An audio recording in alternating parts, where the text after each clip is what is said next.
शहर के बाहरी इलाके में स्थित एक पुरानी और डरावनी हवेली थी। इसे मृत्यु भवन के नाम से जाना जाता था। कई साल पहले इस हवेली में मालती देवी नामक महिला अपने परिवार के साथ रहती थी। कहते हैं उसने एक दिन अपने पति और बेटे की बेरहमी से हत्या कर दी और फिर खुद आत्महत्या कर ली। तब से हवेली को बंद कर दिया गया था, लेकिन अफवाहें थीं कि वहां से रात में चीखें और अजीब आवाजें सुनाई देती थीं। कई लोग गए, लेकिन कोई भी जिंदा नहीं लौटा। पुलिस ने इसे महज अफवाह कहकर दबा दिया, लेकिन इंस्पेक्टर अर्जुन को हमेशा इस हवेली के बारे में अजीब महसूस होता था। रात के 12 बज रहे थे। अर्जुन अपने ऑफिस में काम कर रहा था, तभी उसका फोन बजा। हेलो, उसने जवाब दिया। फोन की दूसरी ओर से एक धीमी और कांपती हुई आवाज आई। इंस्पेक्टर साहब, मृत्यु भवन में फिर खून बहा है।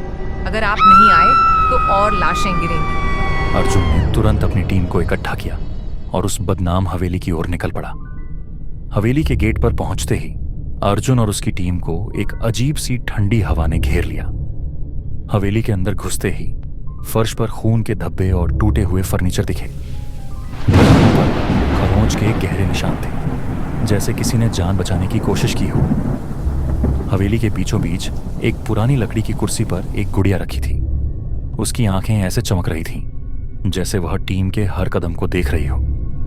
टीम का फोटोग्राफर रोहित जैसे ही गुड़िया की तस्वीर लेने की कोशिश करता है, उसका कैमरा बंद हो जाता है। अचानक एक दरवाजा जोर से बंद हो जाता है और एक खौफनाक चीख सुनाई देती है। अर्जुन और उसकी टीम हवेली के और अंदर बढ़ते हैं। तभी टीम का एक सदस्य कर्ण गायब हो जाता है।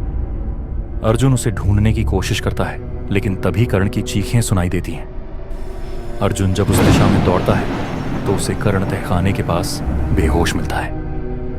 कर्ण के गले पर गहरे निशान थे, जैसे किसी ने उसे गला घोंटने की कोशिश की हो। तहखाने के दरवाजे पर अजीब सी लिपि में कुछ लिखा था। अर्जुन ने दरवाजा खोला और अंदर दाखिल हुआ। वहां उसे खून से सनी हुई एक पुरानी डायरी मिली। डायरी में खून से लिखा था, ये हवेली सबकी कब्रगाह है। जो भी यहां आया उसने अपनी आत्मा खो दी। डायरी के आखिरी पन्ने पर लिखा था, मालती देवी। अर्जुन ने तुरंत पुलिस रिकॉर्ड में मालती देवी के बारे में जानकारी निकाली। पता चला कि 20 साल पहले मालती देवी ने अपने पति और बेटे की हत्या कर दी थी। लेकिन ऐसा क्यों हुआ, इसका कोई कारण दर्ज नहीं था। उसी रात अर्जुन ने मनोवैज्ञानिक प्रोफेसर अद्वैत को बुलाया, जो इस तरह की रहस्यमयी घटनाओं में विशेषज्ञ थे। अद्वैत ने हवेली का निरीक्षण करने के बाद कहा, यह जगह सिर्फ एक हत्या की गवाह नहीं है, बल्कि यहाँ कुछ ऐसा हुआ है जिसने समय को थाम दिया है। अर्जुन और अद्वैत ने मिलकर एक योजना बनाई।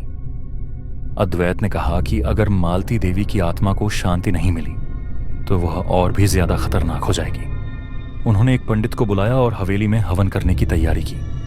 जैसे ही मंत्रोच्चारण शुरू हुआ, हवेली कांपने लगी। दीवारों से खून बहने लगा और एक भयानक परछाई हवेली के बीचों बीच प्रकट हुई।